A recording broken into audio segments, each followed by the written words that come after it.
आप सभी मीडिया बंधुओं को आपके माध्यम से मैं आपको, शहर को, प्रदेशवासियों को और देशवासियों को नव वर्ष की मंगल कामनाएं करते हैं आपको और दुआ करते हैं कि परमपिता परमात्मा आने वाले वर्ष में कोरोना की महामारी से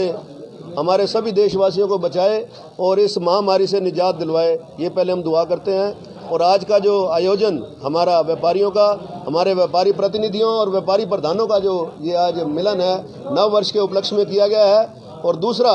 आज आगामी 2 जनवरी 2022 को भिवानी में आयोजित हमारा प्रदेश स्तरीय अधिवेशन सम्मेलन, उसको लेकर आज हम आपके सामने आए हैं, जिसका मुख्य हमारा मुद्दा जो है वो जीएसटी की बढ़ी हुई दरें, कपड़े पर विशेष तौर पे 12%,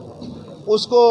कैसे वापस लिया जाए। इसके लिए हमने राष्ट्रीय अधिवेशन में भी बहुत बड़ी एक रैली पीछे लखनऊ में 19 दिसंबर को की है और प्रांतीय स्तर पर अब हम यहाँ पर भिवानी में करने जा रहे हैं, जिसमें हमारे देश के और प्रदेश के मुख्य व्यापारी वक्ता वहाँ पर आएंगे और अपनी बात को मुखर तरीके से सरकार के समक्ष रखेंगे। और पीछे दिनों में मैंने पूरे हरियाणा में जाकर, काफ़ी शहरों में जाकर प्रदर्शन किए हैं, विशेष तौर पे समालखा में गोलीकांड, जींद के अंदर ईश्वर बंसल का कत्ल, ऐसी कैथल में रंगदारी की बातें और कई ऐसी वारदातें हैं जिनको लेकर कानून व्यवस्था पर बड़ा भारी प्रश्न चिन्ह लगा और हमने वहाँ जाकर प्रदर्शन किए। प्रदर्शन के बावजूद काफ़ी हद तक वो व्यापारी पकड़े और अपना जो हमारे आरोपी जो दोषी थे वो आज सलाखों के पीछे हैं। परंतु सवाल ये उठता है कि इन बदमाशों के जो हौसले खुले हुए हैं उन पर अंकुश कैसे लगे और जो एक माहौल व्यापार का है प्रदेश में, उसकी कैसे एक प्रदेश में निवेश का माहौल बने, ये चीज़ें बड़ी महत्वपूर्ण होती हैं। पीछे हमने सोनीपत में भी जो है कार्रवाई की थी। यहाँ सोनीपत बॉर्डर के ऊपर जाकर वहाँ पर हमारे उद्यमी, आपको एक आंकड़ा मैं बता रहा हूँ कि वहाँ पर 700 फैक्ट्रियाँ बंद होने के कगार पर नहीं है, 700 फैक्ट्रियाँ बंद हो चुकी हैं। और सरकारें, ये जो किसान की वजह से इन उद्यमियों के ऊपर बहुत बड़ा एक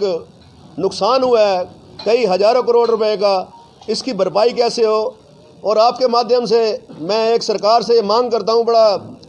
मुख्य मुद्दा आपके सामने पेश कर रहा हूँ कि सरकार की बीमा योजना के ऊपर एक श्वेत पत्र जारी करना चाहिए। क्योंकि जो मेरे ज्ञान और संज्ञान में बात है, पिछले साल में 38 करोड़ रुपया हरियाणा सरकार ने बीमा कंपनियों को दिया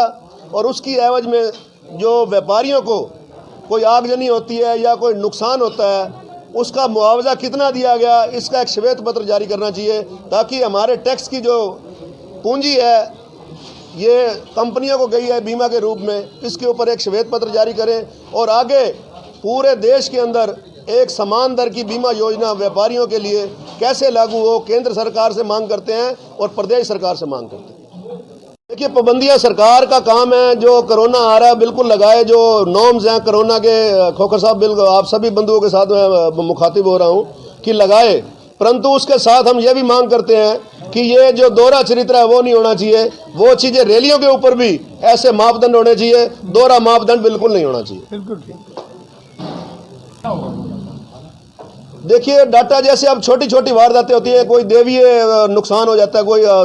परमात्मा की वजह से किसी व्यापारी को नुकसान हो जाता है या किसी की आगजनी हो जाती है, तो उसकी भरपाई मैं ये सोचता हूँ वहाँ अधिवेशन के माध्यम से मांग करेंगे कि ये जो पावर्स हैं स्थानीय डिप्टी कमिश्नर को दी जाएं और उसकी 5 लाख तक की जो कोई किसी व्यापारी, छोटे खुदरा व्यापारी का नुकसान होता है तो उसको तुरंत प्रभाव से उसको कोई ना कोई उपायुक्त महोदय को दे देना चाहिए,